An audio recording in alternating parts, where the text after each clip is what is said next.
These my dads make it hurt. My dear friend, welcome once again to the knowledge booth of Franklin. Okay, I am sure you've been enjoying the discourse that we've been having on the AU Agenda 2063, the seven aspirations, which serve as a blueprint, the master plan for transforming Africa into a powerhouse that is global. And I believe that you'll be able to look at all the various pillars that we look at. Those in this podcast, we are going to look at a strong cultural identity, which is one of the aspirations for Agenda 2063. I still have to be Boris Ngala in the house for us to look at these various aspirations. Welcome once again. Thank you. And this time around, strong cultural identity. Yes. Identity is not only in dressing. Most often when we talk about African identity, the world look at us the way we wear our clothing, the way our skin color looks like, and the kind of our language accents. That is what we identify as cultural identity. That is not the only thing. Africans have certain kind of mindsets and dedication to do to the way we operate is a different wavelength. How do you see our cultural identity? We have the most unique cultural identity in the world. Yes. Everywhere you see an African, you know this is an African. Yes. You don't need it, even if they are black or they are fair color or whatever. You will know this is an African because we're unique. Yes. We're God's people. I'm not saying others are not God's people, but we're unique in all form, shape, and size. When you see us, you know this is an African. Yeah. That's the first thing. Yeah. The uniqueness of our personalities are uncommon because that was how the Creator created us. Yes. We are having a new generation of young people we call the Gen Z and Gen Alpha, who believe that behaving like an African is a sin, it's a taboo. And so they are copying the culture of the West, the culture of other nations. How do we position this? Copying a failed culture leads to failure, right? Because I'm not saying that the Western cultures are failed, but they themselves become attest to what I just said now. Africa is the only continent that has preserved culture. The uniqueness of our culture has been preserved through centuries, through fire, through wars, through oppression, regression, and colonialism. Yeah. Irrespective of all the oppression, yet our cultural heritage has been preserved from time immemorial. Our ethics, Ethics, our values, and because we are forgoing all this, we are destroying our water bodies. Of course. We are destroying our climates. Then the world will come and tell us that we are not being climate smart. But meanwhile, our climate used to be better, even than the rest of the world. Even as of now, it is still better than the rest of the world. It is still better than the rest of the world. This pillar is actually looking at how we can preserve Pan-Africanism. That when we see ourselves as Africans, when I meet you in America, when I meet you in London, I don't see you as Cameroonian or Nigerian. I see you as brother. That's it. And that is the Pan-Africanism we want to imbibe as one people. And it's a strong pillar. So go through it. Agenda 2063 is we need to preserve our values. We need to preserve our ethics. We need to preserve our cultural identity. If you may, speaking our mother tongue is something that many see it as a sin. They see it as something that's not important. How can you not know your mother tongue? Yeah. When I ask an African, how do you say good morning in your mother tongue? And they cannot tell me, I feel so embarrassed. I feel so ashamed. I feel so disappointed. You should be able to speak your mother tongue. And when I meet somebody and I ask them, how do you say good morning in Ghana, in Tree? They tell me Etise, I'm like, oh, amazing. How amazing. I feel so good listening to somebody speaking in their mother tongue. I've never met a Russian and I tell them, how do you say thank you in Russia? And they tell me they don't know. When I tell them, how do you tell me how to say thank you in Russia? They tell me spasiba. Now I know they value their culture. Yeah. They value their mother tongue. But us, look at where we are. Look at the West that you're trying to copy. Look at where they are. Look at their cultures. And that is very important because it leads to the next aspiration. You see, when we don't value our culture, because the next aspiration looks at an African whose development is people-driven. Yes. If we lose our identity as Africans, how can we lead our people? So the next pillar, which is the sixth pillar of Agenda 2063, is the development of Africa that is people-driven. That is led by Africans, the youth of Africa. That's a hard one. That's a hard one because we have people in power that have been in power since I was born. We'll come to that. Now, we have the potential as Africans We do. that we can design our own developments. Do we have the potential? We have all what it takes. We have all what it takes. All we need as a people is the right mindset. Is the right mindset. Adopting the right ideology that cannot be killed. Because you can kill a man, but you cannot kill an ideology. Once it is passed to the next generation, you cannot kill it.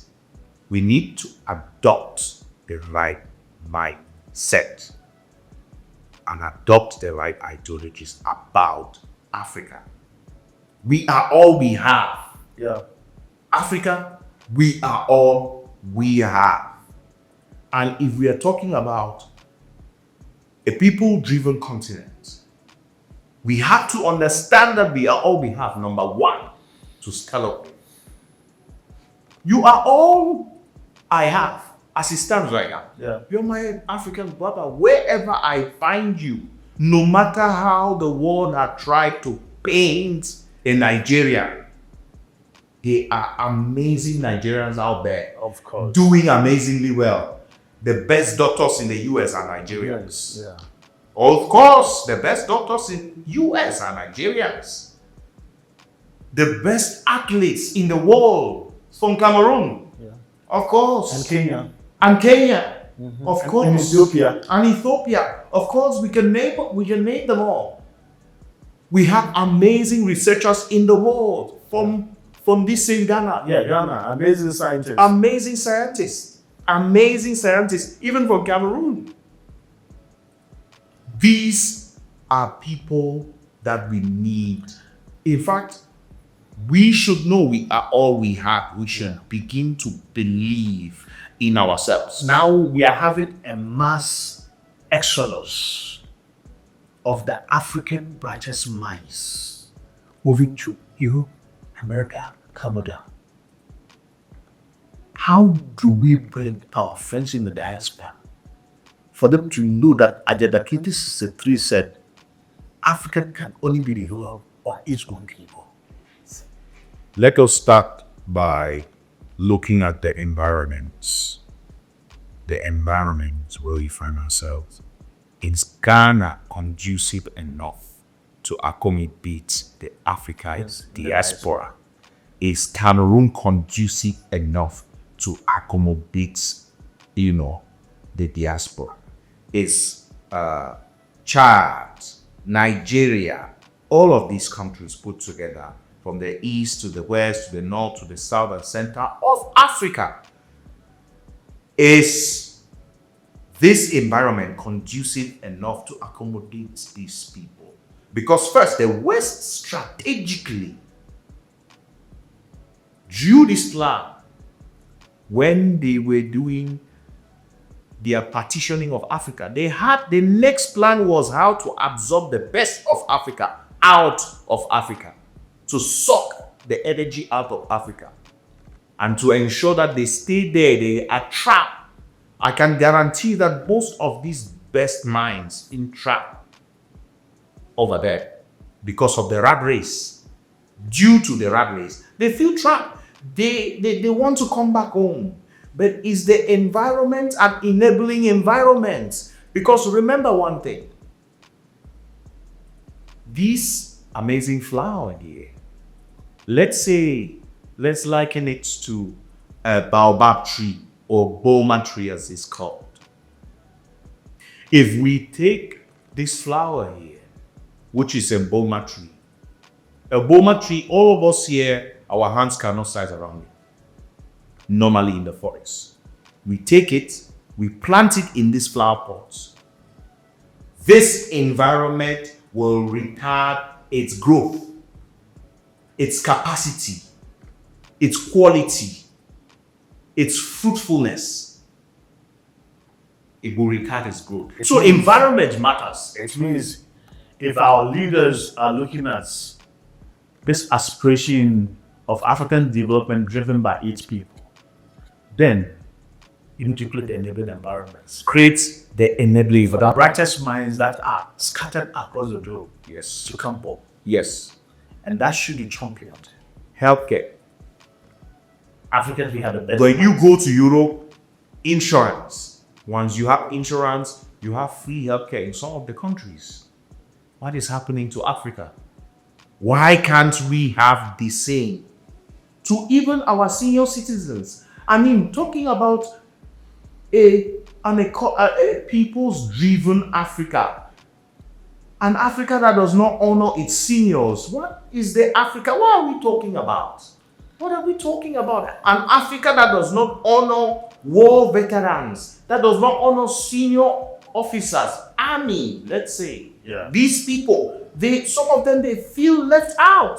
They feel disrespected, disregarded, because they are not given what is due them. Yeah.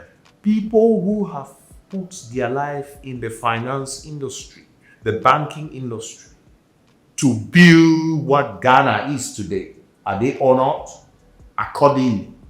In the Central Africa, in the West Africa, in the North Africa, in the Southern Africa, these people, are they honored? So we need to create an enabling environment. We need to recognize people who deserve the recognition. So whilst looking at this, we are not saying that Africa can stay as an island and grow. All that Agenda 2063 is looking at is that, if you look at the seventh aspiration, Africa to become a strong, influential international partner. When the world meets, Africa must bring something to the table. Yes. We shouldn't only become burgers. Exactly. And that is the last pillar that Agenda 2063 is looking at. We must become influential players within the space. That's right. When you look at other African countries, our cope like Nigeria, Yeah. the energy sector, if we must become influential pillars in the world on the global stage, let's talk energy. Why do we still have, we have a lot of dams, we have a lot of waterfalls, and yet we cannot generate electricity that will cater for the needs of our citizens? Our electricity, our energy, when we talk about energy, it goes even faster, it goes up faster than the flashlights. Unfortunately, that's where we find ourselves. But that does not mean that some part of Africa is just in the same quagmire. No. Other parts of Africa, like Egypt, we congratulate them. They're doing amazingly well. And Uganda is coming up. And my countries are the countries with much stable electricity in Ghana when you check the African terrain. Amazing. Yeah. These are people, but it's not just about stable electricity, it's about electricity that can actually bring about industrialization. Yeah. So industrialization is the core. Yeah. You cannot compete when you don't have energy. Yeah. You cannot influence when you don't have energy. You need energy in order to look at Egypt. Look at Egypt. Egypt is actually the hub for manufacturing in Africa as at now, as we speak. Egypt is the hub for manufacturing in Africa. Why? Amazing. And there are some things, it will surprise you that they are, most of the things like building material is cheaper in Egypt than China. I think down, Why is it so? Africa should be able to bring something to the table. And people don't know this. And this is what needs to be recognized. Ladies and gentlemen, Agenda 2063 is achievable if we can put our minds together. Transformation of the mind will go a long way to enhancing the thing that we discussed. We believe that we have a new breed of generation that can contribute to Africa achieving the Africa we want. But Africa cannot work in isolation. When the world leads, Africa must also show forth what she has on the table. I feel that you'll be part of that generation that will help contribute and put something on the table. We want something different. The Africa we want is integrated. The Africa we want is prosperous. The Africa we want is peaceful. The Africa we want believe in its cultural identity. The Africa we want to develop its own continent. The Africa we want to be influential and be parts of those who make the decisions for the world to grow. Let us join hands together as Africans. Let us collaborate. Let us remove the barriers. This is how we can create Africa we want. Thank you, Boris. That has been an amazing journey. And we look forward to building Africa together. Thank you. Just share, subscribe, and ensure that you push to the boundaries when we can make this the reality for Africa. God bless you.